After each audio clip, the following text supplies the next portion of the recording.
welcome to the dumbest show on the internet, and it's all mine. How is everyone doing? We've got some people here.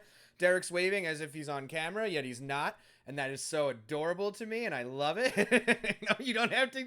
I haven't introduced you yet, Derek. Oh, he's still going. He's gonna keep waving. You can't see it, but it's incredible. So hi, how is everyone? We're here with Derek Zanetti from the Homeless Gospel Choir. Homeless Gospel Choir, his latest record dropped on April 17th, 2020 on AF and Hassel Records. It's 11 smart and poignant songs that range from the plights of your phone and to the phone owning your life, and to the how we're turds to the environment, and it's all very self-reflective and thoughtful in the way that Derek has perfected over the years, I guess, the hundreds of years of being an artist. We all love it. There's some new people here. I want to welcome you. We do this every Tuesday and Thursday with punk rock people. This Thursday we've got Regan from Problem Daughter coming in, and it'll be very fun. We're trying to do it, and we're the only place that does this shit. So this isn't Anthony Fantano. It's me. So it's not as popular. So I'm gonna introduce our guest now. Derek Zanetti from the Homeless Gospel Choir. Hello. Hi, how are you? I'm doing great. This is my first time on Twitch. Hello, Twitch. It's so nice to be here with you. Welcome to Twitch. The chat loves you. I don't know if you can see the chat. The chat will probably ask questions throughout the night. So if it looks like I can't see the chat, but I'm interested in listening. That's very good. Yeah. So they ask a lot of dumb questions. I ask a lot of dumb questions. First of all, thank you for being here. Thank you for inviting me. It's really cool. You sent me a wonderful voice message that took me off guard, and I thought that was the kindest thing in the entire world. And I played it, and then I asked you to do something for me. So that is generally how this works. I'm into it. Excellent. First of all, how are you? No one asks that of anybody anymore. How are you? I'm doing well. I am in my home, which is warm. We have groceries in our refrigerator, which is nice. Our dog is well exercised. I got out and took a nice long walk today. I had bubble tea. I made a dinner. I nice. drew. What did you make? What did you eat? We got these rice noodles, and I made vegan, gluten-free Korean fried chicken. How'd it go? Good? So good. Excellent. I have to tweak my recipe a little bit, but I was super stoked on it. That's amazing. How long you been a vegan? I'm not. Okay. I'm entering into a world where I'm getting to be older than I've ever been before, and I can really feel the ramifications of my bad health choices in the past really coming in to just take a nice firm grasp on my ass. Mm-hmm. So I want to try and nip it in the bud and give it the grease that I need to, well before they saw my fucking feet off, or whatever else happens to you whenever as the anxiety of aging starts to set in, and then you're just like, everything is gonna kill me. Yeah, I understand. I've been doing that since I was like 18, so it's just been a lifelong hypochondria. Enough about me. What about you? You put out a record in the bad times. How is that? Yes. How has that been? It's an excellent record. We share an incredible powerhouse of a band member in some of our projects. Maura Weaver. Did you make it before the pandemic? Did it come up during the pandemic? Okay, very good. I took probably about a year to work on those songs. I was on tour over in Europe, and I was playing all by myself, and I wanted to make more music with more people and have a band for the first time. And I explained that to Matt Miller, who is in the band with me. And I came home and we wrote these songs over about a year's worth of time, and we recorded it. And it just so happened that it came out on April 24th. No! in the middle, right whenever the pandemic had started. And I don't know how to gauge it. People say that they like it, but it's not the same as being able to show people live and then being able to watch, experience a new record together. So it's a different type of a it's a different type of a feeling. I'm happy with it. I think the record is good. I think it's And I don't like anything. So I think that I think that it's great. I think it's the best record that's come out in the last 50 years, maybe. It's the best, probably the best record ever. I mean, it makes the Beatles look like a pile of fucking puke. Beach Boys, Pet Sounds, forget about it. It's terrible. I don't even want to hear those beautiful harmonies. I'm not interested. I want to hear your wonderful songs. I will say Young and in Love is a fucking banger. I love that song. I don't know. It has that. I don't want to say Mumford and Sonsy because I got that recently, but fuck it. It's like it's heartfelt punk with this folk back thing. It's like a culmination of all your stuff. There's always been, not always, but on earlier records you've always had at least a little bit of instrumentation from what I've seen. Like there's been drums and stuff, but now you've got this you've thrown all the sounds. What was it like experimenting with all of these sounds when you're recording this goddamn thing? Well, it was nice to write songs with the intention of playing them live as a full band. It's something that I'd never done before, not with this project anyway. They've always just been with the intention of me playing them, just by myself, solo acoustic. But yeah, it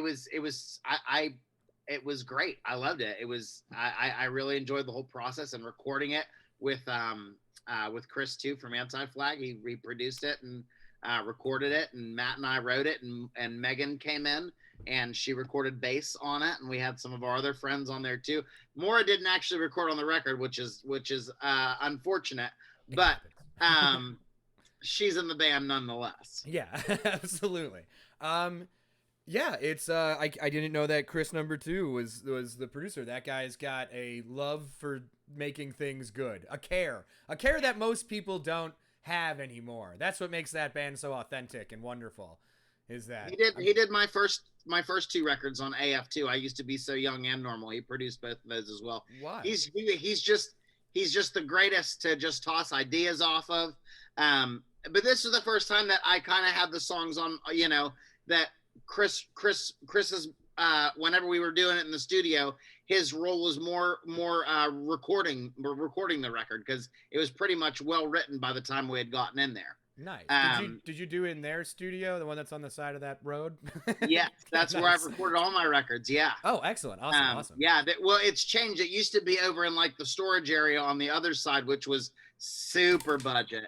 But I love recording over there.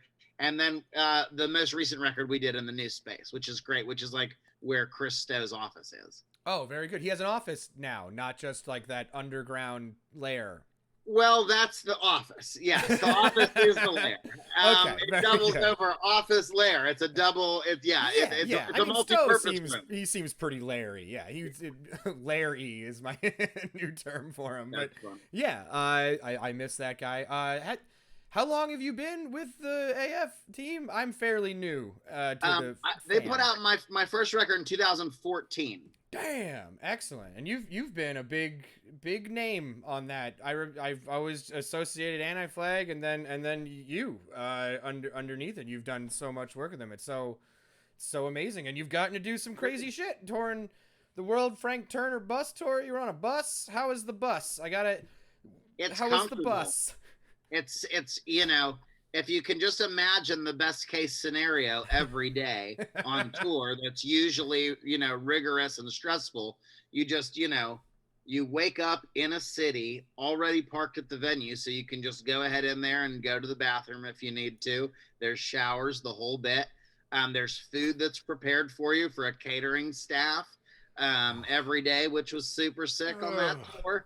And then you just like play the show, get super fucked up, and then you get back on the bus, and you just kind of, yeah, you wake up wake up in a completely different town the next day, go to the cafe, get a donut, do a sound check, hang out and take a shower. All the things that are stressful about tour, being on that tour, I didn't have to worry about. I just had to show up and act cute, and it worked out pretty good. Someone in the chat is asking, how have you checked in on Frank? How's Frank doing during all this? I spoke with Frank today, in fact. He was talking about doing TikTok. He's going to do some history fact TikToks where he says, on this day in 1312, and then he'll tell you what happened in the world on that date. And he wants to do like history facts, and like he's really good at it. We did it on that tour that we were on together. We would wake up early in the morning and would do a history fact. He's a big history buff. Yes, he's a smarty pants for sure. Sometimes I think he's too smart for his own damn good, but yeah, he's a smart ass for sure. I mean, I wouldn't wear all white on stage the way I sweat, so maybe that's not the smartest move. But everything else is pretty smart.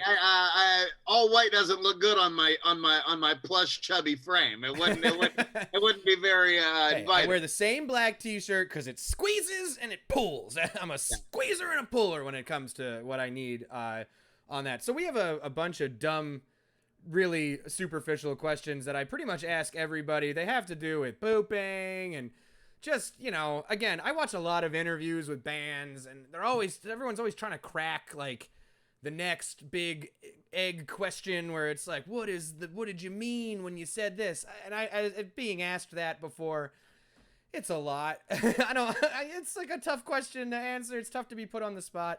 So these are little softballs that I like to ask. I want to ask about your worst tour pooping experience. I ask everybody. Some people are uncomfortable. Some people have a really in-depth take, and I want to hear what your answer is. Yeah, I'm gluten-free. So if I have any bread or if I have any pasta, my poop is extreme. So is that like like hard, or is it like oatmeal bag? It's just oatmeal bad, but a lot and all the time. Oh, no. And it seems like maybe you would find rest from the ever beating sun, but once you've had gluten in your system and you haven't had it in a while, it does take days for it to go ahead and leave. So no matter what you're doing with the wisdom of your bathroom time, yeah, and you can perform a baggie on a bus but you can't like poop on a bus. That's not coof. No, they call it bagging a turd, and I've bagged a turd a couple times. Sometimes you have to give in to the evil and bag a turd. And yeah, I've done that a couple of times. One time I had to bag a turd so bad because I was sick. Just my stomach. I had some gluten. And it's hard to stop a bus. You can't be the one guy on the bus that's just like, hey, pull over. Yeah, you're on a bunch of. It was in the morning. The venue hadn't opened yet. Ooh. I'd left. I got my slippers on. I ran in to get into the venue, but the venue wasn't open. So I had to get back on the bus, pull the bag out, set it up. What is your method? Are you like a saran stretch, or is it like? They had big bags. They had big bags from the Sainsbury, which is the grocery store chain over there in the UK. So I just put a big Sainsbury bag right there over top of the whole bowl, and I allowed the Holy Spirit to use me as an instrument of his reckoning. Hey, the final Babs, thank you for following. I appreciate you. Yeah, that's it. That's incredible. Before the bus, when you were in a van, do you have any recollection of hard times in I mean, I still tour in a van. It's not like I'm just, on board a bus all the time with Frank Turner. Derek, when you park the bus outside of your house. No, I think when I have to go, I just pull over and we go. That's fair. We still try and stay at our friend's house. We're still, we'll sleep on an air mattress. We sleep on the floor. We're a real punk band. So, there's usually a toilet anywhere that we happen to stay. What an interesting thing. It's like, we're a punk band. We're not comfortable, okay? We're never comfortable. I do like a hotel, don't get me wrong. I love a hotel. I love a nice, I love a nice parking space for the van. Don't get me wrong. I love modern luxuries. But also, too, whenever we go to Detroit, we just stay at Rich and Lacey's house every time. It's just what we do. Oh, we have one of those and in it's Boston. Just like we go there. There's a bed for everybody. We have a nice breakfast scramble. It's like a nice routine that we have. That's excellent. That actually brings me to another one of these basic tour questions that I ask. Favorite hotel chain for any particular reason? Do you prefer one? I don't actually. We were pretty fortunate that Mora figured out like some sort of a hotel The like trick. review thing, right? Yes, Yeah. and so we would, we were actually a 2 hotel room a night band for a Oh, while because crispy. there's 6 of us, and Oh, people. I mean, we're in that van all day. We do need yeah. a little bit of space, so we would go ahead and figure out a way. For $40 a hotel room, you can go ahead and You can get 2 hotel rooms, and we would just get 2 screens, and and then people would you're share, and still yeah. sharing, but it's kind of more comfortable. We have an ensemble group too. It's I feel like bands have just gotten bigger as I've gotten older at this point. 2 hotel rooms is no joke. That's a big step. It's a big That's chunk out of your Yeah, guarantee. they're letting you know that you're going pro. I'm sorry, I'd like 2 hotel rooms, please. And then they start clapping for you. That's that's the dream. Oh We wow, there's really made it. 36 friends hanging out in the chat. If you have any questions for Derek or me, I'm not going to answer any questions about me, but Derek, ask them in the chat. That would be fantastic. What is your favorite regional gas station chain to stop at and get food or gas? I'm a big Buc-ee's fan when I'm down in Texas. I That love is to. I mean, I can't say no to Buc-ee's. They have that sweet corn that they have. I could eat that forever. But I'm not above going to the Flying J. I'm not even above the big larger Circle K brands. I'll poke my nose into there. I love a good Speedway. I'm from Pennsylvania, so you know that I'm loyal to the Sheetz brand. But when I go East Coast and I won't say no to Wawa. There's no never say no to way. Wawa. I I won't kick BP out of bed. Sometimes you go to BP and they have just like a really good snack section too. Absolutely. I think maybe 3 or 4 people in the whole world own all that oil anyway. So I don't think it Oh yeah. matters whether you go to Exxon Mobil or Yeah, we all know the British gas is Petroleum. coming from the same place. It's more the weird regional like a Bucky's is the number one Yeah, answer on this show always. it That's because should be. it's almost like a goddamn carnival when you go in there. It's like people You are can yelling literally and get selling anything. wares, and You can it's get anything. yeah, You it's you can. I saw one time they had a deer head on the inside there. You can go in and buy. People were just going in there and just like buying deer heads that they didn't even shoot. buying a deer. It sounds like they might be giant song. But yeah, that. Yeah. Okay. That's 100% a fine and fair answer. What is your worst touring sleep experience, if you can recall? When was the worst time that you had to sleep somewhere terrible? I stayed at my friend's house one time in Mansfield, Ohio, and there was 3 large adults in a queen-sized bed. That was it was a filthy situation. And I was a grown up at the time. I should have just taken my money and got us a hotel, but I wanted to rough it and I wanted to have the experience. And we stayed in a place that was kind of sour and a place that I'm not a clean person. This is my office. My office is an absolute disaster. There's Oh, it's just wonderful. literally What are you stuff talking everywhere. about? We have like the same aging man room. Oh yeah, Like, my backyard hey, is I've definitely toured. I've definitely toured. I'll prove it to you. Like that's kind of what our all the place tour is. visitors. Sure. Yeah. Um, No, that is a good look. Trust me, I'm I into know. it.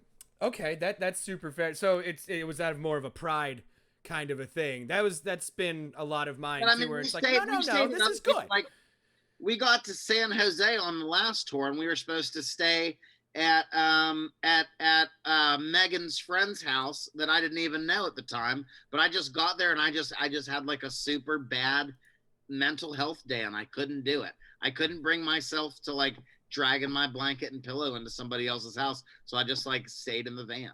I'm a van sleeper myself, like I don't mind a van. every night. I'm weird. We've had a van stolen, so I think that I can put it off or something. You actually did get a question from the chat.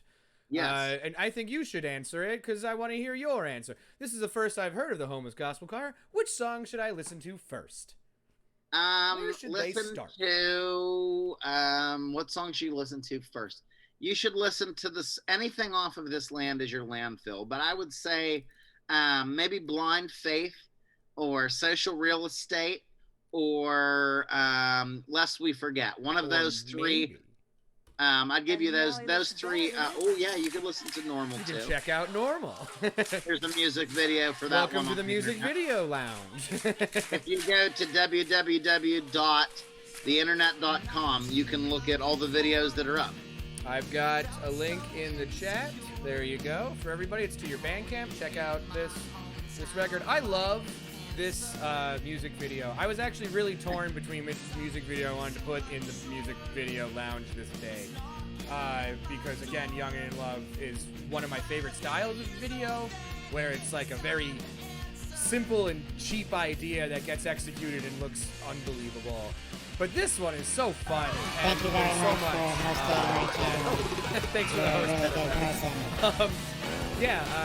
Tell me about making this. How did you go about doing it? It looks like you're just driving down any old road in Pittsburgh. There was a state park in Beaver, Pennsylvania, and it's just a big, huge loop. And you can go at 0 miles per hour, and we just went real slow along that loop. And we just changed. There was a film person, and they filmed it from all the different angles. And I remembered my parts. I watched that music video, just hundreds of times to get all of the mannerisms down and to get all the parts down and to, work on, the reach and the whole bit. So, yeah, we just went for it. You always really sell it in your music videos, which I really just appreciate and love.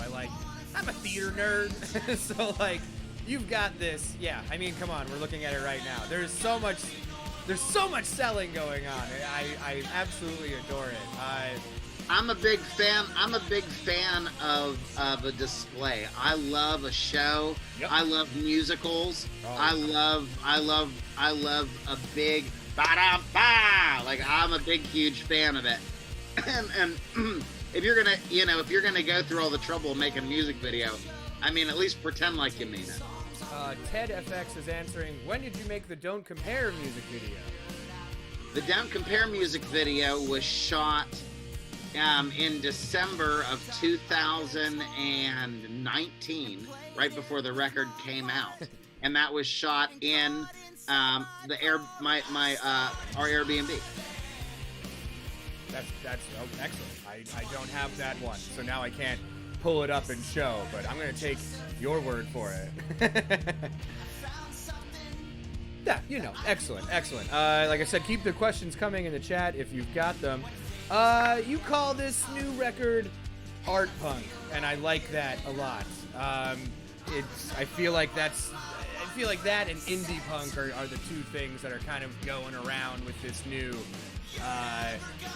aging bunch of people trying to expand the sound, and young people, but also trying to expand the sound of punk and folk punk, and obviously what are your outside reaches, outside influences of the genre that aren't within the 4 balls punk, if you will? What do you reach to when you want to hear something else? I listen to the same things all the time for the most part. My mind, I think I should say this, and just to say it out loud and just to say it in a kind way too, is there's nothing about folk punk that I like. I wish I had something better to say about it, but I don't. I don't like it. I just, as a genre of music, it frustrates me in many ways. And I think there's some people who do it really, really well, but I just don't like. I didn't like being a part of that. So I wanted to listen to some things that sounded as far removed from that as humanly possible.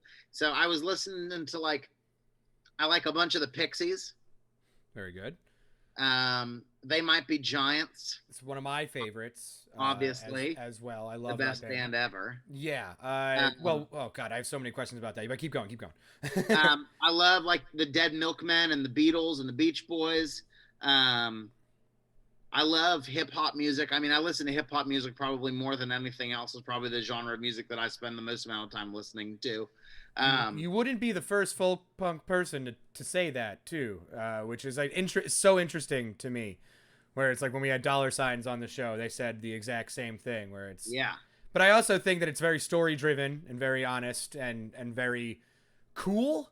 So yeah, it tracks. It tracks. The thing about it is whenever you're listening to like, for me, there's so much happening in hip hop music that if I wanted to drown out the lyrics, I can just listen to the bass and the drums and go somewhere else if I wanted to. Yeah. When you're listening to like punk rock music or something that is focused on the vocal part of the song, it's hard to be creative, or it's hard to use that as background, music to do something different. Oh, we're getting question. Derek, favorite hip hop artist, and do you like rhyme sayers? I'm not familiar with rhyme sayers, Okay. but if I could go ahead and just give you a top 5 MC list of all time, I probably I would have to go ahead and say Andre 3000 from Outkast, MF Doom, Q-Tip from Tribe Called Quest. Let me see. What are you looking at? Show us. Show us what Oh, you're I looking. can show it to you. Hold on. I'm looking at my. This is my record wall. This is one of them here, and that has a bunch of my Hot dog. tapes on there, and then there's some more here. We'll talk about those tapes. Don't you worry. And then there's more there too. And then there's more over there too. Hell yeah. But I think Zach De La Rocha from Rage Against the Machine has to be up there. I don't know, Tupac Shakur probably. That would probably be my top 5. I thought Zach was more of a renegade of funk. I think Zach De La Rocha just does it for me. I like his voice. I like his delivery. I like what he has to say. I like that he's angry. I like that he's political. I like that he speaks Spanish in between parts. I love every piece of it. Yeah, I the only thing I don't like about that band is one time I've worked at a bunch of like record stores and stuff. I had this douchebag boss who always told me that you can always price Rage Against the Machine at $12 anytime. They'll always sell, and that ruined that band. All of it because of the meaning just being destroyed by someone being like, that's my favorite band, but we can always sell it for $12. I'm like, I don't know if that's the right interpretation of what we're doing here. But otherwise, great. Oh, Josh is here. Hi, Josh Massey. How are you? I have a question. Oh, Josh Massey. What a treasure. Baby.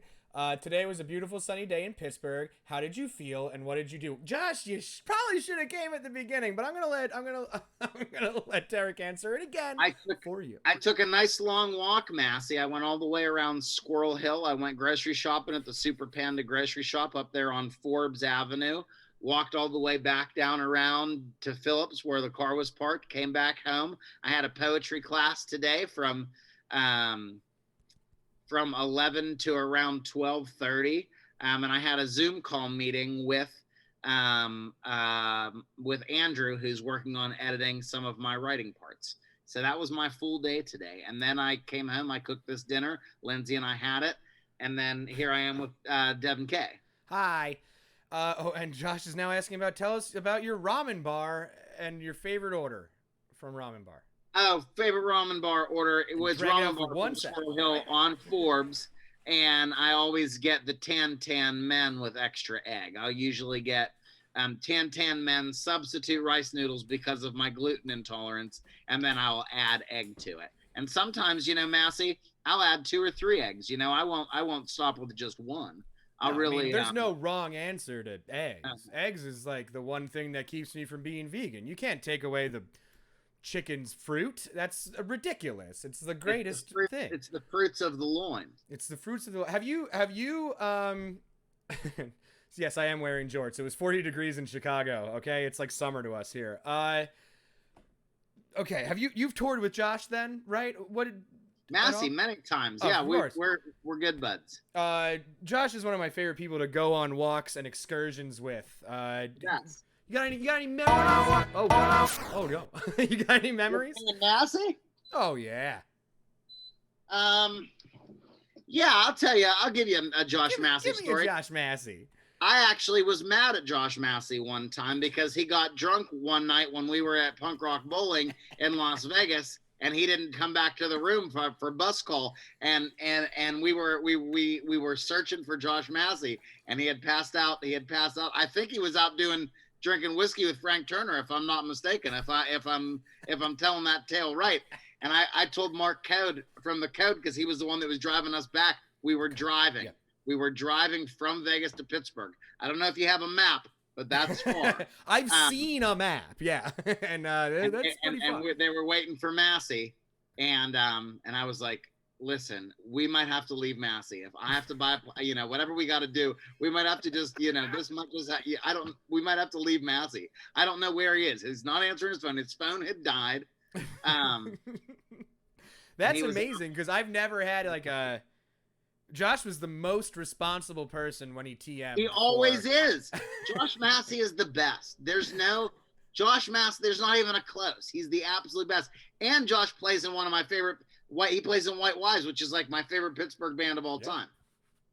Apparently Josh is saying I ended up with a group of friends who I told to not let me fall asleep, and they passed out all around me. So it wasn't Josh's fault. It was No. He was Josh, you're Ted Cruz and your friends victim. right now. Josh was just a victim of circumstance. He happened to be at the right place. Yeah. This is great. We've strayed far from the dumb boring questions, but that's the greatest thing. Back to that. Best catering you've ever received at a show. I love catering stories. Whenever you go to Europe, it's a different. Have you toured Europe before, Devon? It's a whole different animal over there. Their hospitality, they really go off the rails. They're really, really good to you, and they want you to come back, and they want you to be comfortable, and they let that show in their hospitality. Totally. European, I mean, I've had some German promoters and Austrian promoters just set out the damn rails for you whenever you come there, and there's a 3-courser with soup and dessert and the whole bit. Yeah, and then and then sometimes you play for like 8 people, and you think they spent the whole budget on the fucking food. Sure.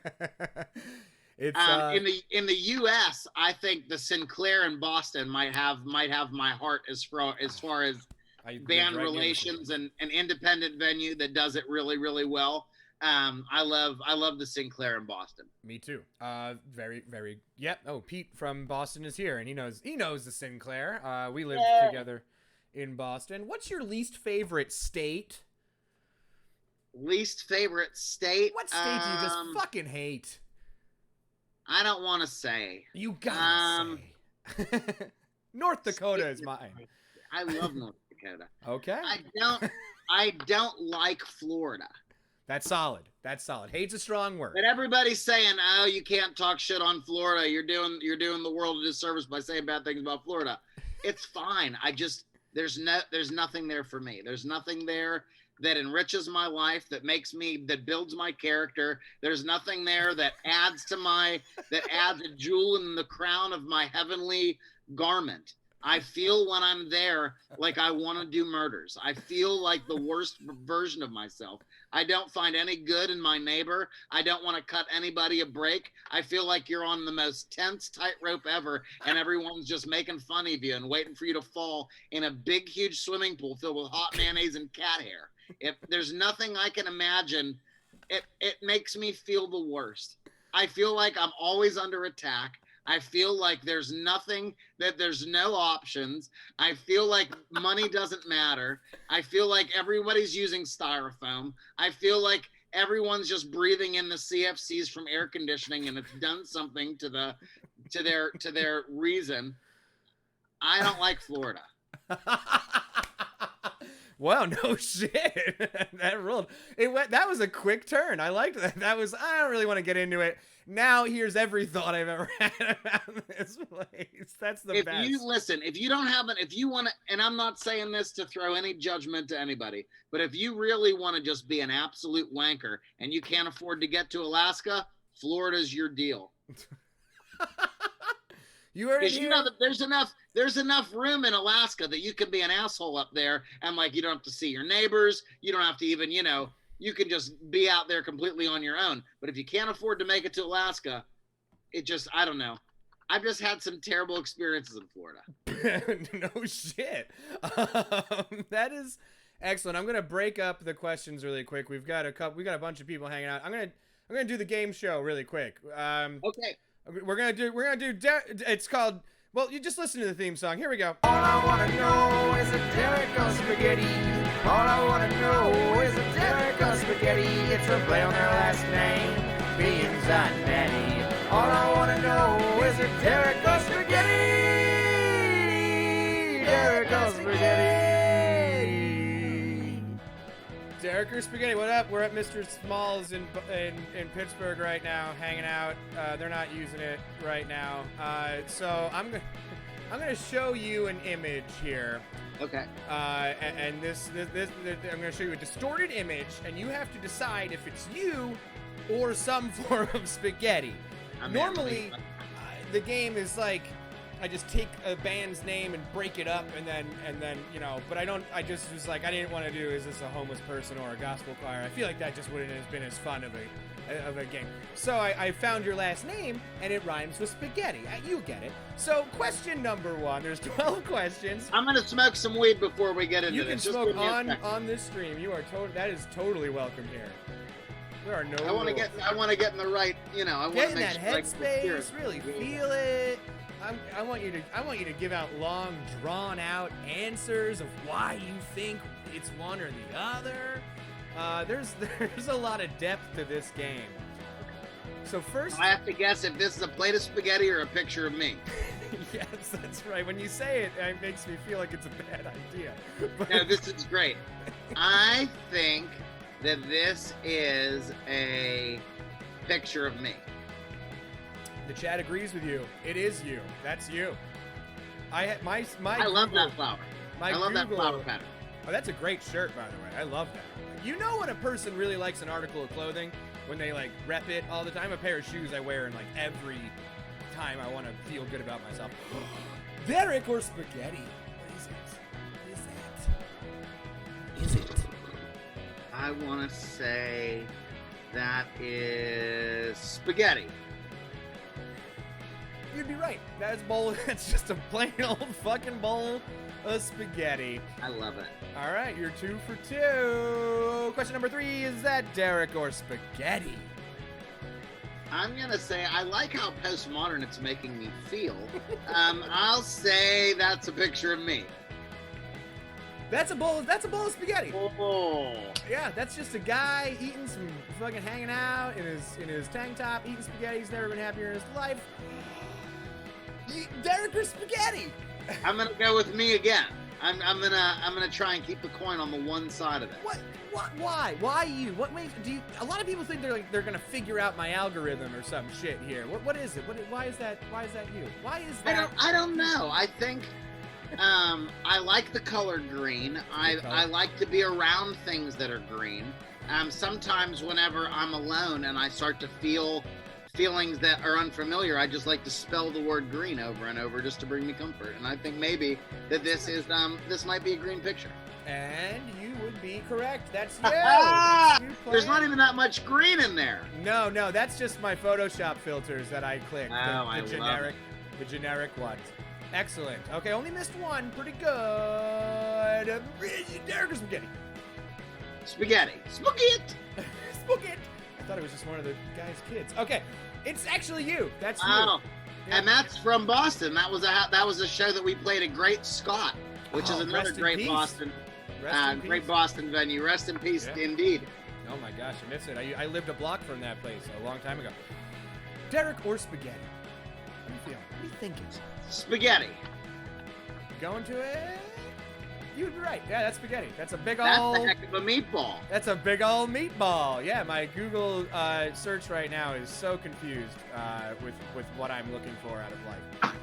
Let's see. This one. What are you feeling? You feeling Derek or spaghetti on this one? I like how it's pixelated. I like how that makes me feel. I think maybe this could be a picture of me. Are there any pictures of me eating spaghetti that you have? Do you have any don't wanna Goochers say. in there? I don't want to say. I don't want to say. I googled Okay. high and low, Okay, and I there couldn't might find be as a many as picture you of me think there eating would be. spaghetti, but I don't want to just go ahead and tell tales out of school.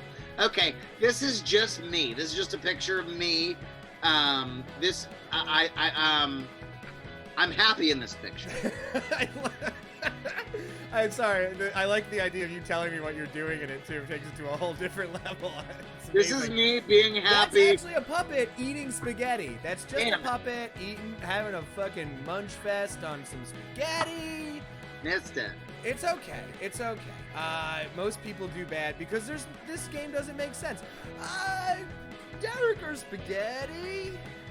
I think this is a picture of a small family sitting at a dinette style table. They have the breadstick pretzel rod looking things, and they're in a basket with red and white linens, and there's a bottle of that Pisano Italiano wine in the jug there. Grandpa's in the icebox getting butter for the bread.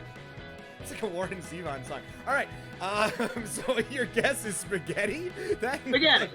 It's spaghetti. It's spaghetti squash. That was fun. Maybe not as close, but still the right answer. Derek or spaghetti? What's this one? I think that this is a picture of me with good intentions, but perplexed at the situation that I'm in. Okay, it is you. That's you. That's a great photo. I feel like you're starting a podcast or something in that photo. I want to be even now, if I could trade it all in, I'd want to be like a super cool high school history teacher. If I could, God, that's so wonderful. and just come on in, and we're gonna tell you the real deal. You know, you guys want to know the truth about Christopher Columbus? Listen to me. Yeah, sit down, because it's Throw those not books what you in the think. fucking bin. Let's toss them in the fire bin. All right, we have a couple questions left. Derek or spaghetti? That's me. That's you. Yes. We're gonna That's talk what I about did. that in a minute. That's a picture from when I did my TEDx. I want to talk about that soon. Okay. Cool. Because I have so many questions. Derek or spaghetti? Spaghetti. Spaghetti! It is! That was spaghetti. I was trying to throw you off with that one because of the human face. Whose face is that? Who does I don't it look know. like to you? I don't know if you. Yeah. Looks like Christian Bale to me a little bit. That might be C Bales. We'll see. I'll reverse search it on Google. We'll figure it out. Okay. Last question. This one's for all the marbles. Derek or spaghetti? I'm gonna go with Derek. The answer is Derek eating spaghetti. All I wanna know is a Derek or spaghetti. All I wanna know is a Derek or spaghetti. It's a play on their last name, being Zanetti. All I wanna know is a Derek or spaghetti. Derek or spaghetti. God, thank you so much for indulging that stupidity. Let's talk about the TEDx. What? I have some questions about it in general that I want to know, but I want you to tell me how. First of all, not like surprised how. I don't think I've ever met a person who has ever done something like that. So also, how? Oh shit! I'm sorry, bud. 1 second. Now your audio's back. There you go. Okay. My friend.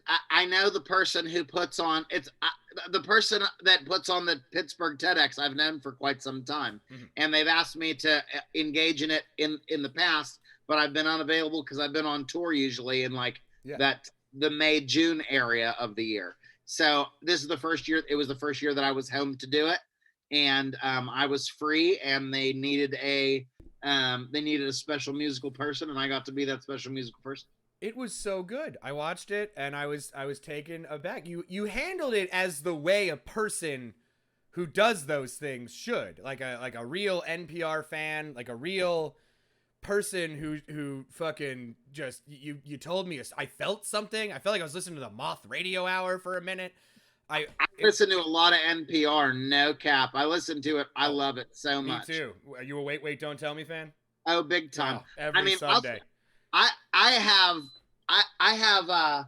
I have CD. I had Click and Clack. I put them on a CD because whenever they got off the radio, I just wanted to make sure that I had them. So I burned a couple Click and Clack CDs that I put. Well, my computer doesn't have a CD drive in it anymore, but when they did, I'd listen to them. That is so awesome. Yeah, I'm a big, what else is there to listen to? I want to either be bummed out about how bad things are, or I want to laugh at highbrow folk-related humor. So that is, I'm a big NPR fan myself. Okay.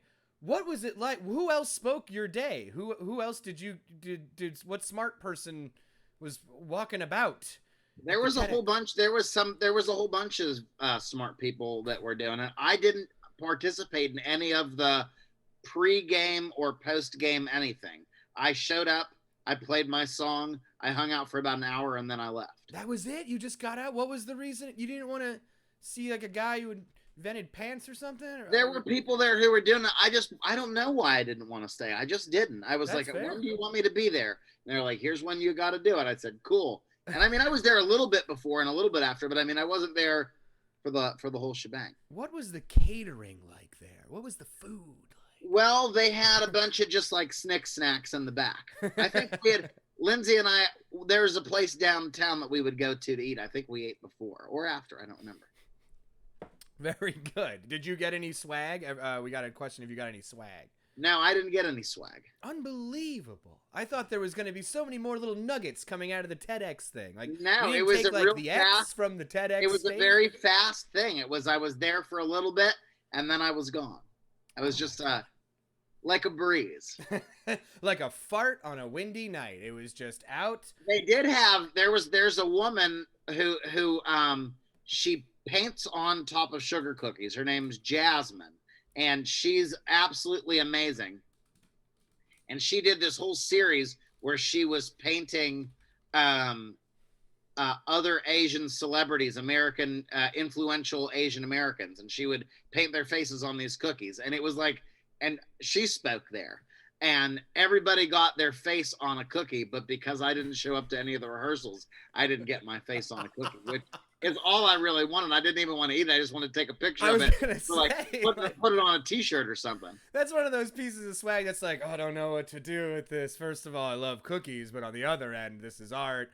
What a whole thing. That is. You put somebody with a sweet tooth in a room with a picture of their face on a cookie. That's a real conundrum. You can really have a reality TV show with that. That brings us to the most.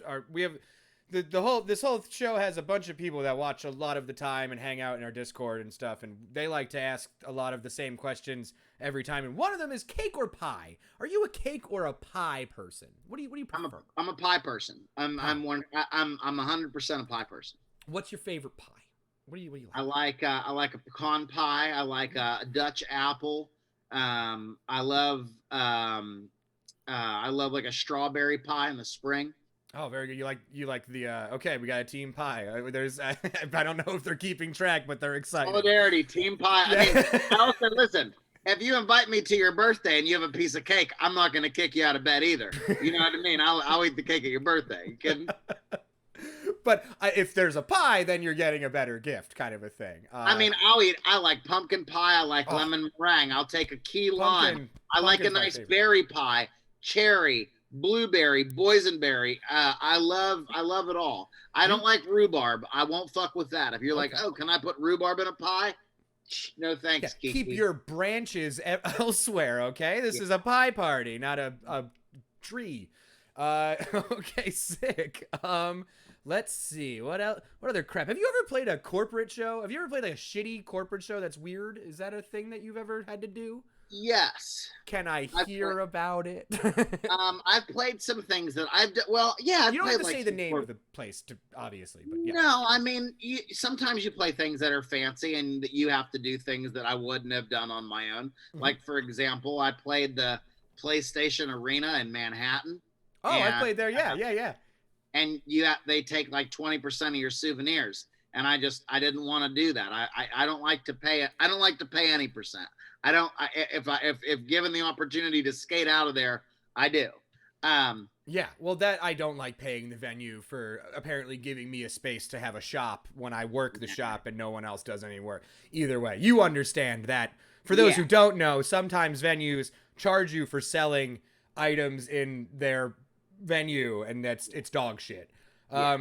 For someone who likes video games as much as I do, I thought that the PlayStation Theater Arena or whatever the hell it was going to be the greatest show of my life. There was 2 broken PlayStation 3s behind a glass thing, and all of the controllers were filthy. So I wasn't even going to play those. And we got our so our set time got bumped. That was when we were on tour with Anti-Flag and Real Big Fish. But Cool. New York is so weird with their like timing.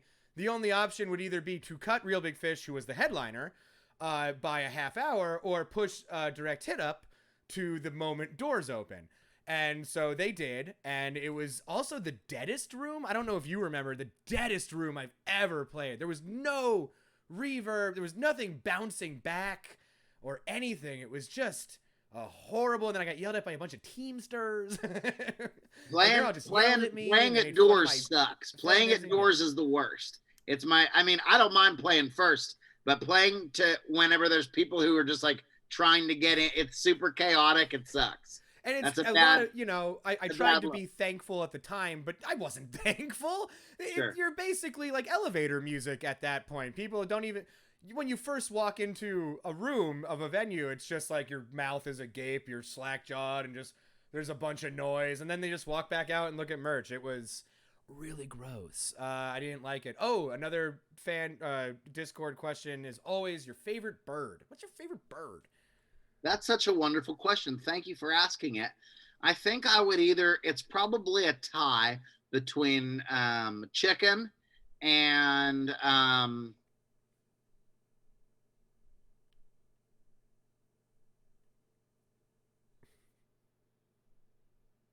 oh no. I thought I'm still thinking. That was I thought it froze. That was incredible. You're a living set piece. That was amazing.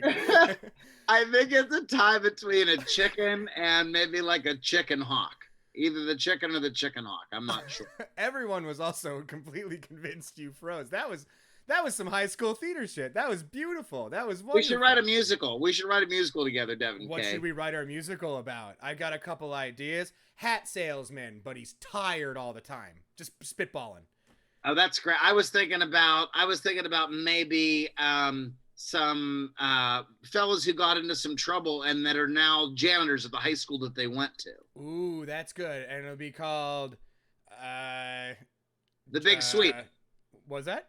The Big Sweep. Oh, The Big Sweep's really good. You got that way faster than me. You, God damn it. It's Big always Sweep. It's good that I'm being bested by my guest. I appreciate that. That I'm was trying my hardest. No, that was really good. I was trying to be like Jana Taurus, and then it would be like a astrological. It doesn't work. Either way. I can't believe those kids put their chewing gum under their. Sawdust. Get the sawdust. There's puke here. This is good. This is some And good. what's sick about it is that the marching band is always on call. Anytime music breaks out, it's the marching band who's playing the musical. So like it's the band nerds who are just literally coming out of lockers. They're crawling out from the tables in the cafeteria, and they're there to be the backing band the whole time. Oh my gosh, there has to be one where they march through the halls and their feet are all muddy, and then there's a whole thing about how their feet are muddy. We got ideas for days, Derek. We got to link up. I've always wanted to be rich. I think this is a $1 million idea. I could be rich. I would love that. That would be fantastic. I think I'd be good with money. I think if I had a whole bunch of it, I think I'd be good with it. I'd do the right thing. I've proven that I've already one I time wouldn't let the greed get to my heart and turn me evil like it does to everybody else. I'd be the exception to the rule. See, I didn't let the greed get me. I let the fun of money make all the money go away. And now I'm back to square one. I used to have a fun business in Boston and made a bunch of money and then was like, let's have fun and pay everybody too much. Not a good idea. So either way, let's go back to these dumbass questions that I've got. We talked about the TED. Oh, you're from PA. I'm from Pennsylvania. What part of Pennsylvania are you from? Westchester, Pennsylvania. Downtown. Ah, okay. Yeah, you're welcome for CKY. You're welcome for the Bloodhound Gang. You're welcome for the other guitar player of Taking Back Sunday, who quit. Get out of here. Yeah, that's what it. Westchester brought us. And I guess, I don't know, scurvy. I'm not sure. It's a gross place. A lot of Perkins there. So There have are you ever... You do have a lot of Perkins in that part of Got a lot town. of Perkins in that part of the world, right by the Exton Mall and the King of Prussia. Sure. Have you ever been to Hershey Park? I asked this of everybody. Yeah. Okay, excellent. Not a lot of people know that Hershey Park exists, or that it's the idea that a chocolate company owns a park. When did you first go to Hershey Park? I would probably gather to say maybe 1992, maybe 1991. Okay, so you remember it like it was yesterday. Yeah, my parents were part of a church group, and they would go up for like a weekend away type of a thing, where you'd go there and learn more about the Bible and whatnot. And While going to on the Great Bear and the Super Duper Looper. no, but that was on the way. That was on the way because it was in Blue Mountain. It was in between like the Blue Mountain and the Allegheny, I think. I'm not familiar. I can't remember there's the like exact. Poconos. There's a bunch of fucking mountains in that So rectangle. when we would go up that way, we would either go to Hershey Park, or we would go to Roadside America, the biggest indoor train track in America. I've never been, but I also have just like this. Closed this year. Oh, really? That Yeah, it was open for like fucking 70 years or whatever, and because of COVID-19, they had to close up and go out of business. But it's like, it's a room the size of a Walmart with just train tracks and little trains and little, kids playing baseball and the 4th of July and Christmas Town, and the whole bit. It's fucking. It's the most American fucking place on the planet. I was a big Reading guy. I went to the Reading Railroad Museum. I liked trains a lot because I was a child, and I still have this weird like obsession with. I like things that are big normally, and then they make them small, and then you get to go gawk at them. So that was in Pennsylvania. There's a lot of that. So Plenty of it. yeah, we're simple folk. Have you ever been on the Utz Factory tour? No, but I do like their potato chip products. That their potato chip products are pretty good. They used to have they had the big Celestra thing. That was them. Or was that what it's called? Either one, the one that gives you like watery diarrhea. I don't know why I'm so poop oriented all the time, but you'll learn that of me. It's an easy get. You know what I mean? Whenever the poop's good to turn to every once in a while. I just think it's something that everyone deals with, and I like feeling like we're all on the same plane sometimes. It's tough out there, Poop brings us together. Yeah, the Utz Factory tour is good. So did you? Oh my gosh! Now all these incredible. When was have you played the TLA? In Philadelphia? Yeah. I played there with the Menzingers. Yes. Oh, Dave. I think. Wait, no. It wasn't with the Menzingers. I played there with Dave Hawes and Beach Slang. How was? I mean, I remember as a kid that was like my goal. I gotta play the TLA. That's where I saw. It was super cool. It was awesome. It was awesome to play a show with Dave Hawes in Philly. Oh, absolutely. I got spit on though at that show. That's the only show I've ever been spit on by an audience member. I mean, we were on tour with NoFX, and their fans are just dog shit. But yeah, I made a joke about Philadelphia, and they didn't like it, so I got a big. And I was like, I'm from here, and they're like, that doesn't matter. We're terrible. I'll tell you something funny that happened to me when I was on tour with Anti-Flag and Leftover Crack on the West Coast. That I was in San Diego, and I told a bunch of kids down there that I thought Sublime sucked, and they hit me in the face with a full beer can from about 30 yards away. I was up there playing my acoustic guitar, and I have a song about how I don't like Sublime, and a full beer can from about as far away as I am from the front street, and hit me right in the eye. I had a big black eye. There's a picture of it on the internet. That is, I mean, that's absurd. I don't understand when people don't like when you don't like a local band from that area or some shit like that. Especially Sublime. Sublime sucks. That's totally fine. I just think it was funny. Like I was like, I have a song that I talk about that I don't like Sublime or whatever, but I think this is gonna be funny to say it in San Diego. This is a perfect time to say it. It's gonna be great.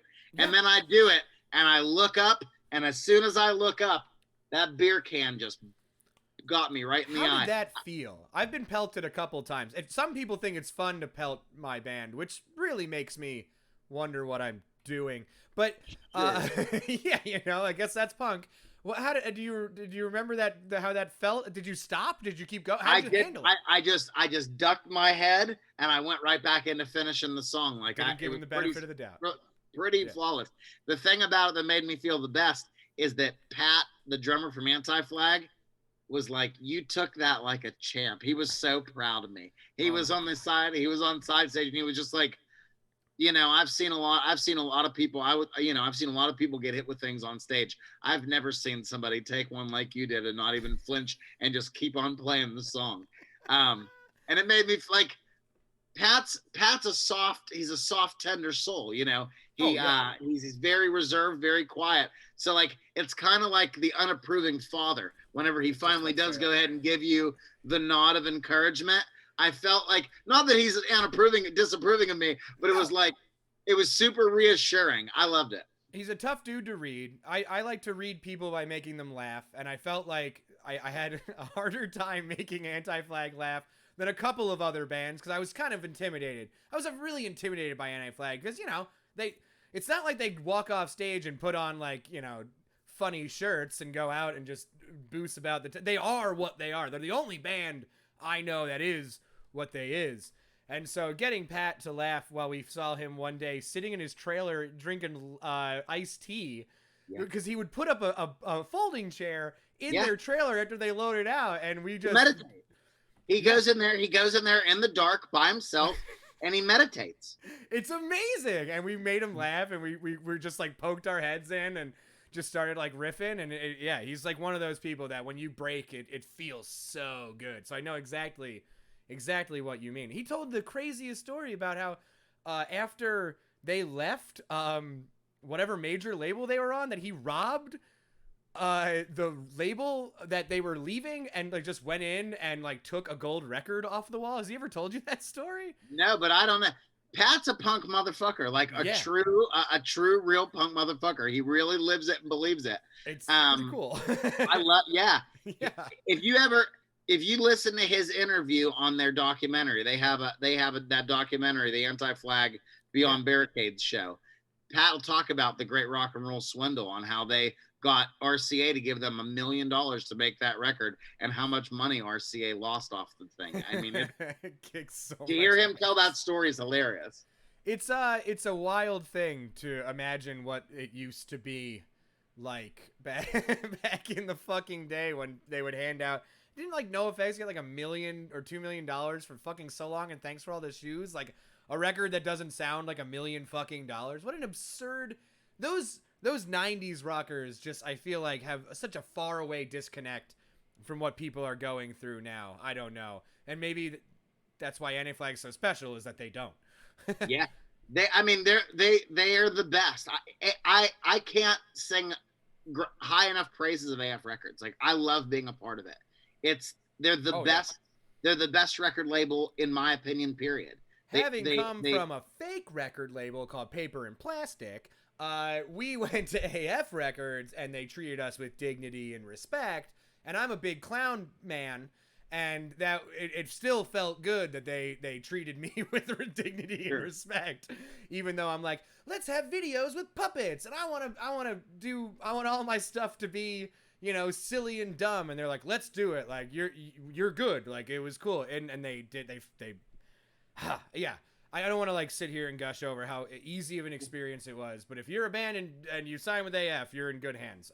Yeah, they're the best. They're true punks. They're really like, we want this art to be shown to kids. We want it to be accessible. Yes. We want to put out the music that we believe in, and the music that we like, and music for our friends. And I love them. I think they're the best. You got a question. Dave1722 says, Derek, I saw you and Anti-Flag in Warsaw last January. Was that your first time in Europe with them? That is not my first time in Europe with them. I toured with Anti-Flag in Europe in 2015 as well, and we were on tour with a band called Trophy Eyes and Red City Radio. You went out with RCR. How are those? How are those doinks? I think they're doing good. I haven't talked to them, you know, during COVID-19, but yeah. I would Dallas is my buddy. I would always hit Dallas up on the internet. He would always have something to say, and I would always chime in and give them a little grief. But I They love were all one those of those guys. bands that direct hit when we were starting out, tour with like I think we did the whole United States with them, and they're insane. They're insane, but they're They're great. real rock and rollers. They Yes. they love to drink and they love to do drugs and they love to do a lot of it at the same time. Yes. And their songs are good. Songs are catchy. It's like dad rock punk. It's amazing. I'm gonna And they're really nice to me, which makes me feel good too. hell yeah. I'm gonna watch this on the YouTube recap and be like, oh, maybe I shouldn't have called them dad rock punk. But either way, that's what they are. Who gives a shit? So let's see. Like, where's your dog at? I want to meet this dog. Winnie Cooper's downstairs. She's dissatisfied. Cooper? Oh We my took God. her. She's a little teeny 35-pound chocolate lab pit bull mix. Oh, But that's so she cute. was very aggressive with our ball play last week. And the ground was still kind of frozen. So she cut her paw. And we haven't been able to take her back because the ground is super, it's all muddy and stuff out there. So we didn't take her out to play today. And she's acting quite resentful, if I can just say that out loud. That's fine, because we can move on to your cassette collection. Yes. Let's talk about that. We've seen it a little bit. Yes. What is your okay, I'm gonna ask my favorite. I love collections. I have a big old fucking video game collection and all this crap. I love stuff and talking about it. Let's go through the gamut of questions.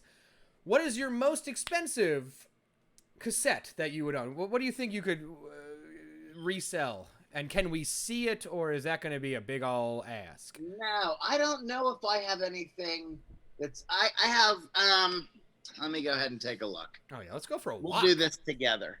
I do have, as far as rare stuff goes, I have an original copy of Paul's Boutique sealed on cassette. That has to be worth something. Somewhere, yeah. I don't. Oh, I got this as a gift, and I'm super stoked about this. One of my favorite records of all time. Weezer. Oh, nice. Pinkerton. Oh, you're a Pinkerton fan too. Yeah, it's the best. It's the best one. It might be the best record that came out in the 90s. I don't know. I'm not going to disagree with you. I fucking love that record. I steal so much from it. I have a sealed Frank Black Teenager of the Year cassette tape, which is I'm not going to open that. What is that? I don't know anything Frank about Black. Frank Black sings for the Pixies. Okay. Very good. And he has 3 solo albums, and then another band called Frank Black and the Catholics that's pretty dang good too. Are they unlistenable? I just can't imagine what his solo stuff would sound like if. You should listen to it. Teenager of the Year might be one of my favorite records of all time. Excellent. Okay. I have an Atlantic promo radio copy of Daniel Johnson's Fun. Yo, that's awesome. Which I think is pretty cool. Let me see what super cool. This is my favorite hip hop record. Oh yeah. This is the Aquemini album by Outkast. I have that on cassette tape. Shit, awesome. I love talking about cassette tapes. Let me see what else. I would love to. What is your favorite? Which one do you look at every time and just get happy looking at? Well, the one that I found, I mean, I have some pretty sick finds. I found Beach Boys' Smiley Smile on cassette tape for $4 at a punk rock flea market. Yeah. I went to a place called the M&M Mall, and I found a copy of Nausilmatic for $0.25. Whoa. Damn. Oh, do you have any? I don't know if you're a fan. Do you have any of the Kanye ones where he made it for prison? Okay, never mind. I've been fascinated by those. I don't have any. I don't have any Kanye. That was not past me, but that's not my genre. That's Gotcha. not my era of hip hop that I'm interested in. Chat wants to know if you have a hi-fi stack. Do I have a hi-fi stack? I don't know what that means. Is that a tape player? I'm assuming. I have a cassette tape player that I make cassette tape dubs on. Okay. But let me see if there's anything else here that I think is remarkable or rare. that you Or would yeah, like. whatever just sparks fucking joy. That's the best part about collecting. It's not always about what they are. Strike Anywhere's Exit English on cassette tape. I didn't even know that they put that on cassette. Neither did I. This is local hardcore band Caustic Christ, which has members of Osrotten in it. Really? Yeah, I love that tape. Let's see what's over here. Oh, okay, cool. This is Oasis, What's the Story, Morning Glory, which is one of my absolute faves. It's a great record, one of my first records. I have Insane Clown Posse, The Great Malenko, No Big Whoop, Whoop Whoop, where you at? I have You're in Pennsylvania, that's big there. 1, 2, 3, 4 copies of Counting Crows, August and Everything After. Holy shit, are you Counting Crows Big fan? Whoop. What else do I have? I love Counting Crows. Okay, sorry, go on. I just, every time I see it in the dollar rack, I just buy it because it's a great gift. If somebody gets into collecting tapes, I want to be the person that gives them Counting Crows, August and Everything After, because it's such a perfect record. Do you have you printed your records on tape yet? Yeah, they're all out on cassette. Good. Same with us. We own, well, not own, but our keyboard player runs a tape label, so it's like a no-brainer. I love tapes too, so this is me too. I'm a huge. What's the prettiest tape? Like, what do you have? Like a coolest color? I think I'd have to find it. I think one of my favorite tapes, if it's here and I can get it. Matt. Also, do you have a t-shirt quilt back there, motherfucker? Yeah, that's on. Hell yeah, me too. Are we the same person? Oh my god, it's I love possible. I think my favorite cassette tape packaging, maybe Korn Follow the Leader might be up there.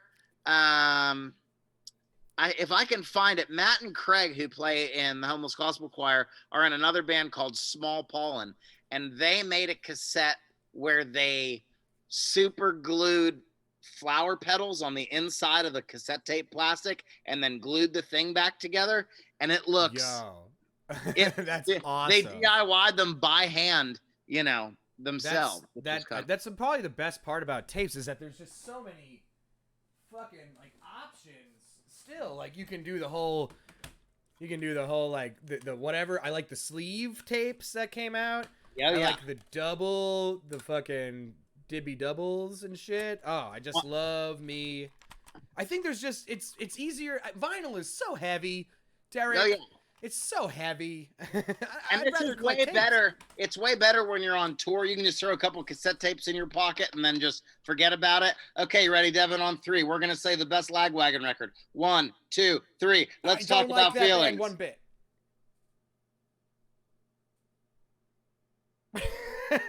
Sorry. One of my favorite Lagwagon stories is that we did an interview once, and the interviewer thought it'd be funny if they played us music we hadn't heard before that was new, and one of them was the new Lagwagon, and I said, this sounds like Seether, and the guy said, this is Lagwagon, and I went, more like Gagwagon, and then they didn't run the story. So look, it's nothing against them, they're nice people, it's just not my thing. Here's another thing that I got that's a pride in my collection. This is the Adam in His Package box set. Yo, that's awesome. A society of people named Elua and the self-titled record. I also got this in the mail from I got a buddy that sent me the Touche Amore box set. So I got all the Touche Amore album. Does that have a nice slip on it too? Like on the all of them are slipped in? It's still sealed. I haven't opened the box yet. I've listened to all those records. I like them pretty good. How many do you think you have? Just total. Cassettes? I just took about 300 of them to the record store, and I just gave them to my buddy that owns a record store just because I had a bunch of doubles and they were just sitting around and I had to get rid of them. But I bet you I have maybe like 1,000 on my wall, something like that. What is the record that is the highest point in your room?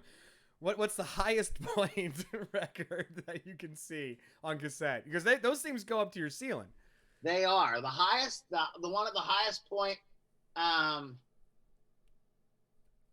Oh boy, Neil Young is up there pretty high. Okay. All right. Very good. I put the records that I'm not gonna listen to or that I've listened to so often, and I just put them out of reach. And all the stuff that's on the bottom are like, there's no real rhyme or reason to it, but it's just the things that I grab for the most are the ones that I keep closest to the tape. So you don't organize, you don't have like a catalog system. It's just I find stuff. What I find is I keeps. I did just get this in the mail yesterday, which is Fountains of Wayne's self-titled album on cassette, which I've been hunting for years. Damn. And my friend Gianni from Kansas City found it at his local shop, picked it up, and just mailed it to me. I also got the Silver Juice tape, American Water. If you're into like super weirdo indie folk music, Silver Juice fucking rule, and this album's the best one that they have, in my humble opinion. I just got the record 1977 by the band Ash.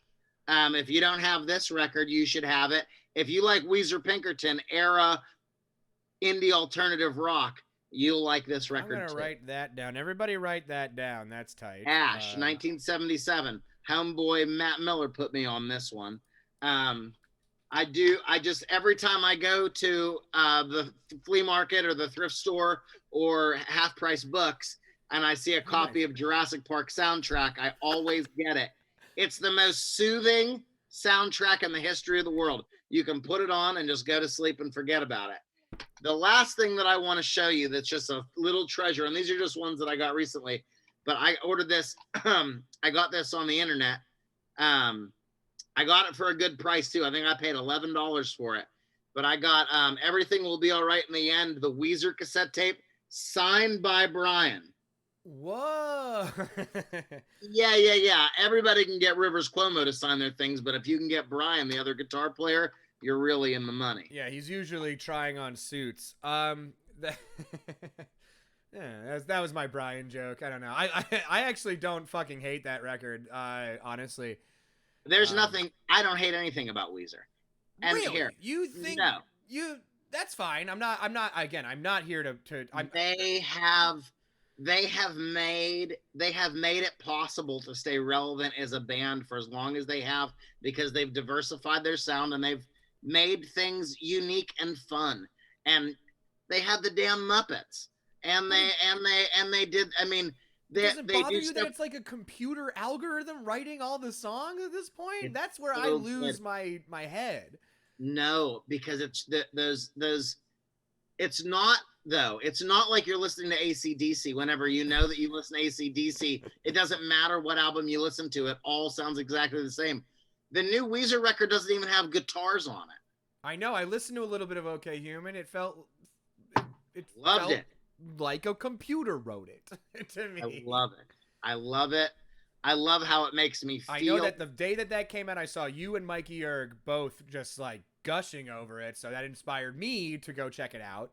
And it's good. It's fine. I'm not gushing, but it's good. That's the band that I'll never get rid of. That's the band that no matter how much they do me dirty, no matter how many shitty albums that they put out, I'll never say no to them. I'll always bring them back.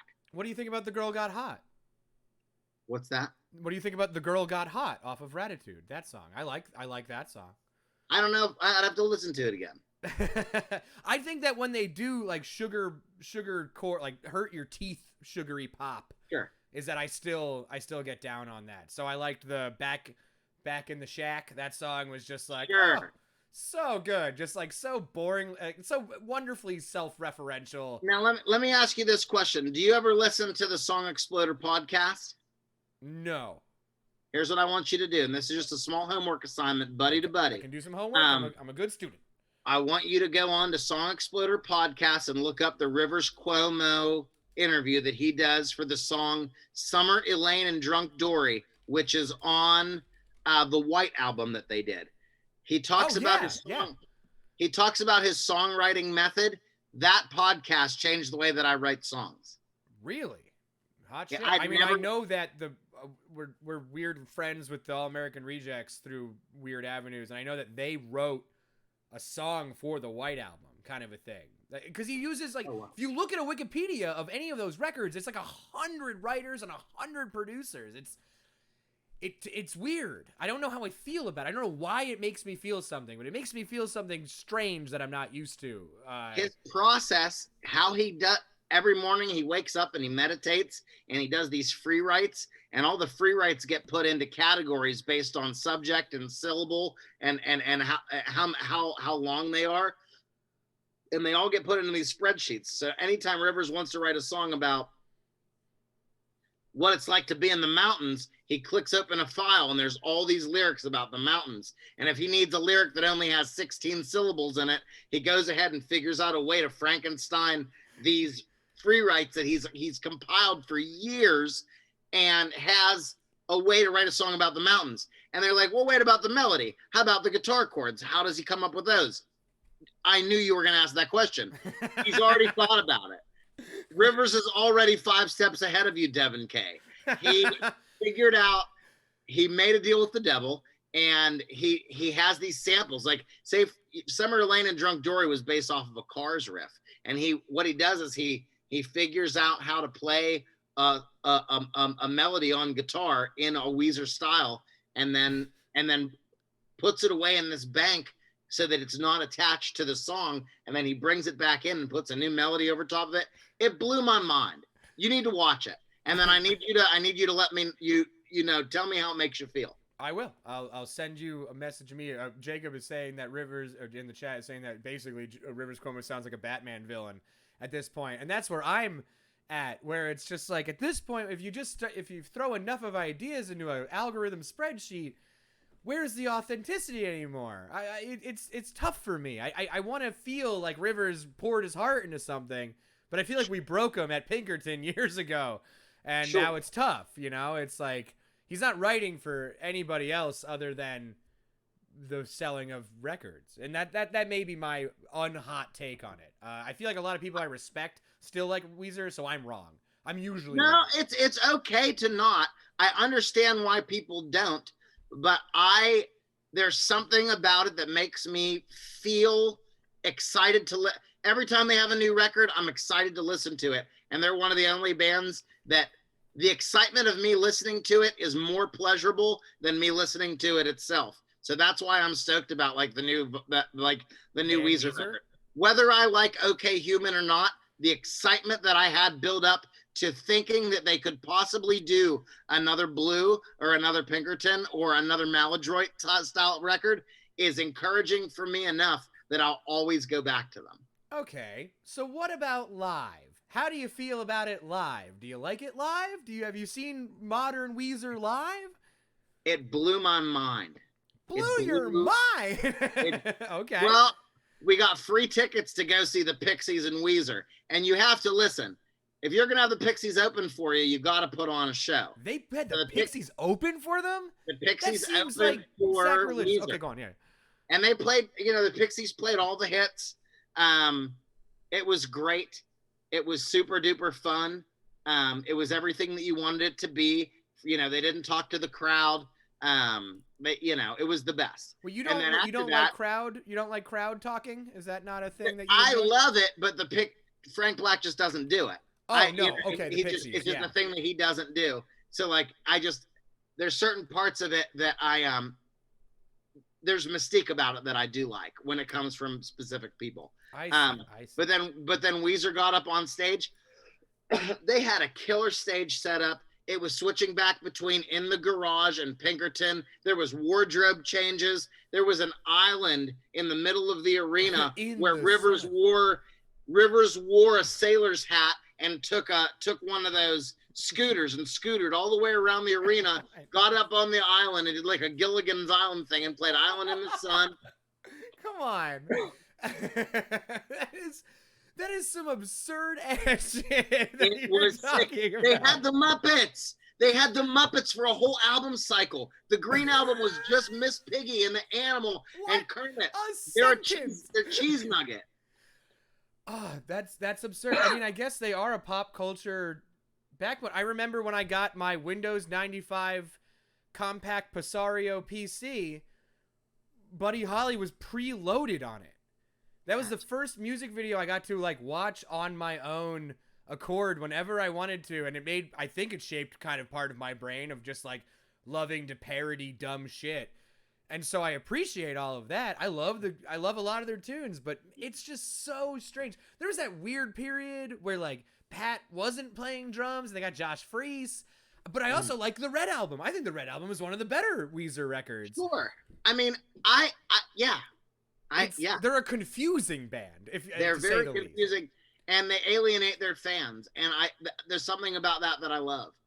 That is totally fair. I I can't argue with that.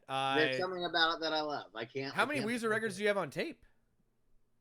Aside from Pinkerton. I have a number of copies of the Blue Album. I think maybe 5 copies of the Blue Album, and then I have Pinkerton, and I have Everything's Gonna Be All Right in the End. But I have most of them on vinyl. I have an original copy of Pinkerton and Blue, first pressing, and then I have some. I was gonna say, how many of those Blue are different variants and pressings and stuff? I don't know. I have a single for the Sweater Song. Oh, cool. Oh, damn. I completely forgot about cassette singles. My goodness. Wow. I think that's the only one I have. I have a cassette single for that, and I also have a single for the Ramones did the Pet Cemetery soundtrack. Oh, nice. I have that single too, but I really don't collect singles. I get rid of them. Are you a big Ramones fan? I like the idea of the Ramones. Yes.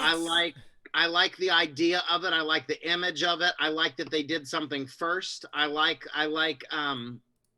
the drug use. I like all the things that go along with it. And I do like some of their songs, but I wouldn't just listen to the Ramones. No, I'm with you. I feel like, and that's like a weird, like blasphemous thing to say when you're in punk rock, is just kind of like, yeah, I don't really, it's a lot. There's a lot of waiting and that you have to do through it to get to the fucking, the meat and potatoes of them. I mean, for every, whatever that one is where it's like one xylophone note, that great song that they have, or every Rockaway Beach, there's like 50 other songs that are not good that you have to really wade through. Yeah, I think, I mean, they're fine. They have a very important place in culture and history, but like, I don't reach for my Ramones records very often, even though I have them. Totally. Who do you, and again, I have kept you now, and if you want to leave, please leave. This is great. I'm having a wonderful time. We don't even need, I turned off the video game. I just like talking to you. This is so cool. Fun. I'm having a great time too. Yeah, I like picking your brain. Your favorite They Might Be Giants record. I want to talk about They Might Be Giants. I'll probably just give you an easy answer and say Flood. Flood's a good one. But I mean, I have them all. I like Join Us. I like Join. Late. That's a great I'm a weirdo. I like late stage They Might Be Giants. Not more, but I feel like I relate and enjoy it more because of, I don't know. It's just, I like polished shit. I like polished ass music, and not that the other stuff wasn't. I just think it's so cool that they got these like virtuosos, Dan and all those.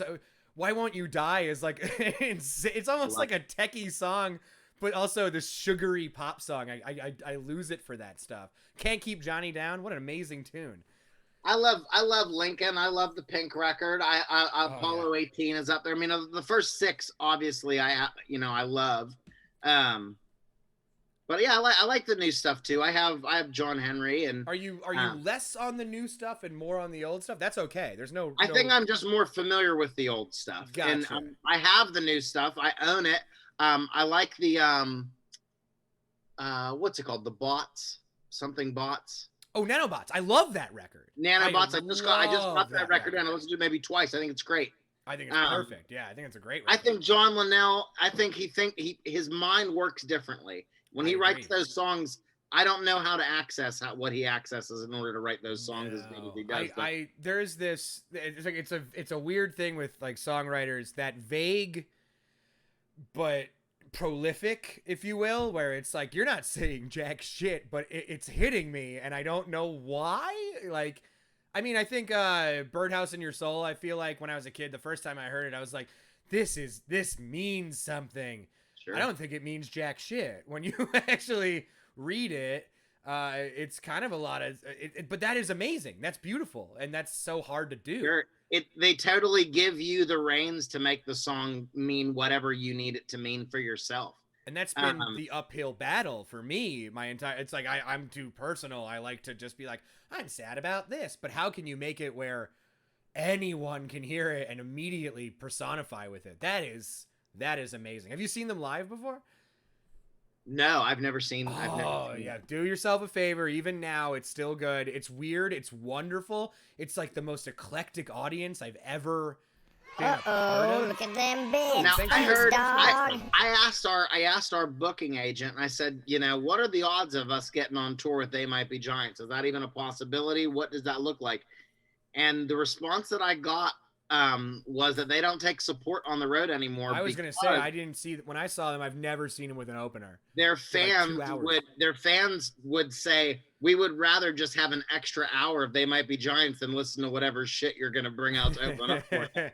So I don't feel that way, but in a sense, there's so much to cover that I guess. I mean, one of the shows I saw them, they did all of the. Is it Lincoln that has all of the 10 seconds that turn into a full thing, or is that Flood? I can't remember. It's like Spider. I'm not doing it good because I've had.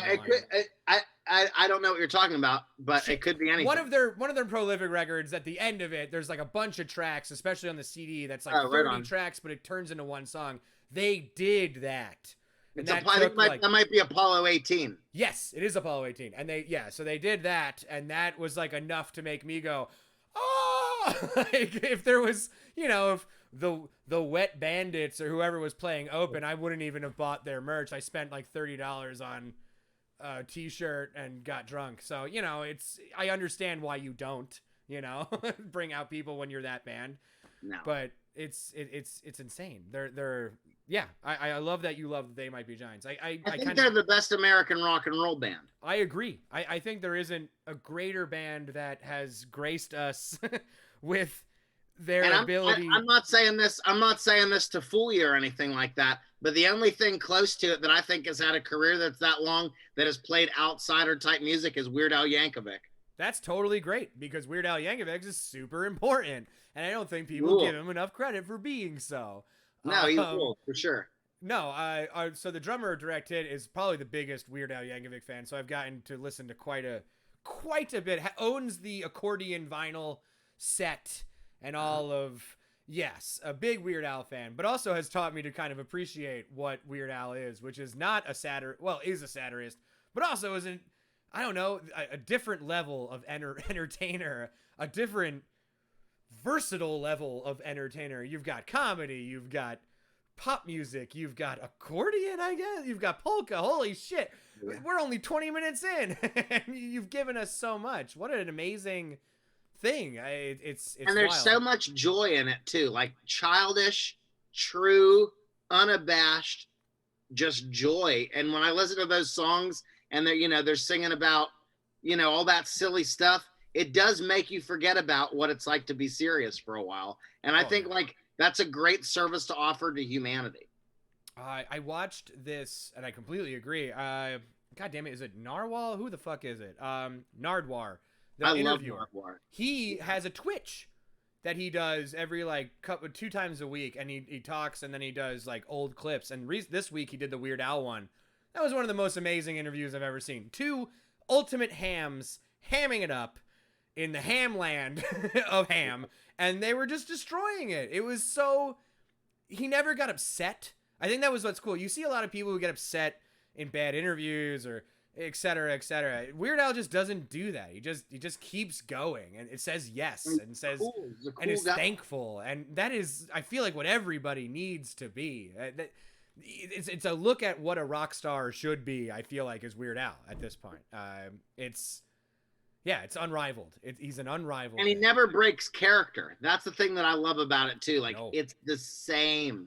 He's the Pee Wee Herman of rock and roll. Oh, it's the same shtick, and I love it. I saw Pee Wee's Big Adventure for the first time 2 years ago, and it changed my life. That's a staple in our house. That's one of the greatest movies I I've was ever on seen. tour. I'll tell you a funny story about Pee Wee Herman movie.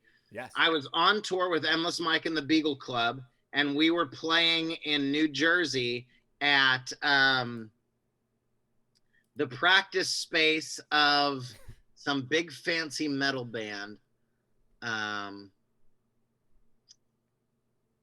What does it sound like? We can sound it out. Dillinger Escape Plan. There you go. Okay, that was it. Something like that. Yeah, sure. Some real wild, elaborate metal band. And they have like a little recording studio in their practice space called the Planet Smashers. And we went, the Party Smashers, I'm sorry. I was gonna say, Planet Smashers are a wonderful ska band that I adore, but go on. I think they're called the Party Smashers, and that's the name of the place that they had there. And we played a show there, and it was super sick. And then we ordered food, and then we all got absolutely stoned and watched Pee-wee's Big Holiday, and we all laid on the floor in our sleeping bags and just fell asleep to watching Pee-wee Herman. So wonderful and cute. Super stoned. It was great. But that's the kind of feeling that it elicited in me the first time I saw it. So my partner Kat, who had seen it a million times, was like blown away. My love for puppets, my love for ham and cheese, all this shit. Never seen it before. Holy fuck, it changed my whole life. It was amazing. There's the random claymation in the middle of it. There's so much, and it felt like UHF. I don't know if you're a fan of UHF. Sure. Oh yeah, but I think that movie is brilliant. Yeah, I do too. I put basketball in the same league, even though there's some dated humor in there, and humor's hard. Especially Sure, in a time stamp sort of thing. You gotta judge, but Naked Gun is kind of the Stanley Leslie Nielsen thing. I feel that way about the Bruce Campbell horror films too. I think they're of that same type of like, I love how you can tell that it's fake. Oh my God. Okay, so I'm a giant when you talk about cassette collections, I have a giant Bruce Campbell collection. He's my favorite actor. He's the American dream.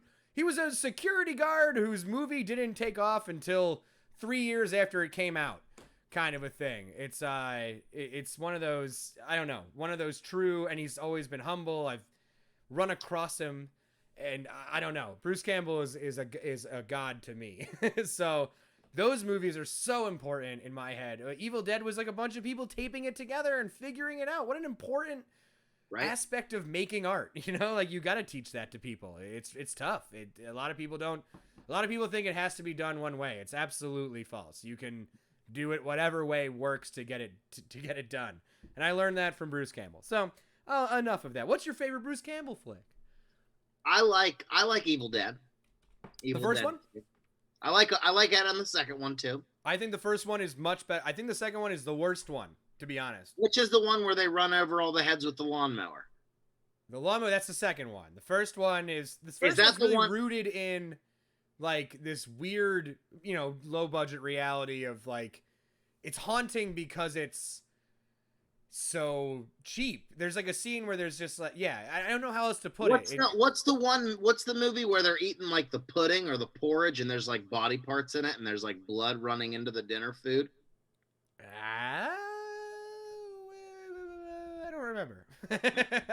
Off the top of my head, I feel bad for not knowing. And I don't love scary movies. I don't like to feel afraid. I don't like scary things. I don't like that feeling. Yeah.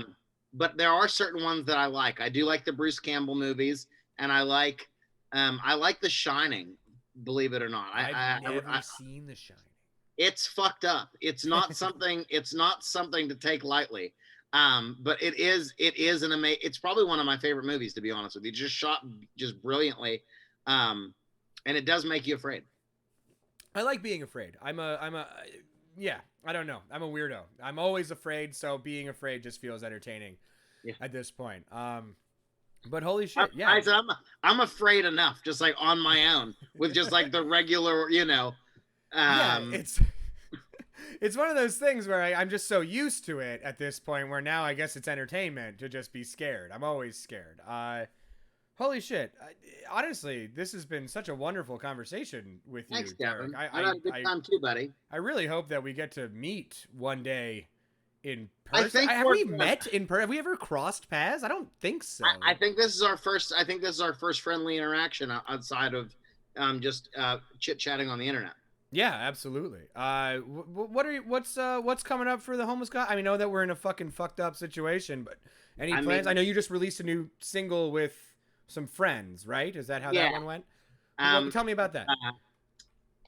So there's a record label that's based out of Europe called SBAM, and they put out like a bunch of our friends' stuff. They do Bad Cop, and they did Good Riddance and Anti-Flag, and they do like a whole bunch of other stuff like that.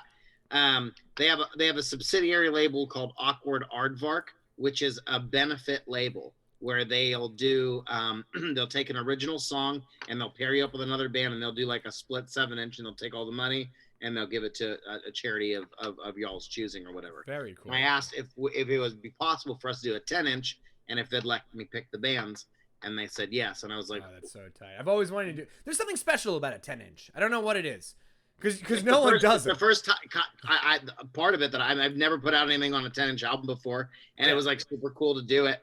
And like he let me pick the bands on there, and I was like, well, I want to do something with Mikey Erg, and wouldn't it be sick if the Dead Milkmen and Endless Mike and the Beagle Club are the best band on AF Records? So that's what I wanted to do. There you go. I have a weird connection with Mikey Erg. I wrote a dumb song about him, and he doesn't hate me for it. So there's great. There's that. Yeah. Mikey Erg is great. He's great on many levels. But one thing that I like about him is I like to send my friends like my demo songs just to say, hey, I'm working on a song. Do you think that it's good or do you think I'm wasting my time? And Mikey Erg will always shoot me straight. That's tight. That's a good friend to have. Oh yeah. Because you don't resend the demos or the new demos to the people that just say yes. Because then you're just, what are you getting out of it? Yeah, I don't need. Listen, once the record comes out, then you can kiss my ass a little bit. But you know, I really want. Yeah, I really want you to beforehand. If there's something in there that's wackadoo, just tell me that it's wackadoo.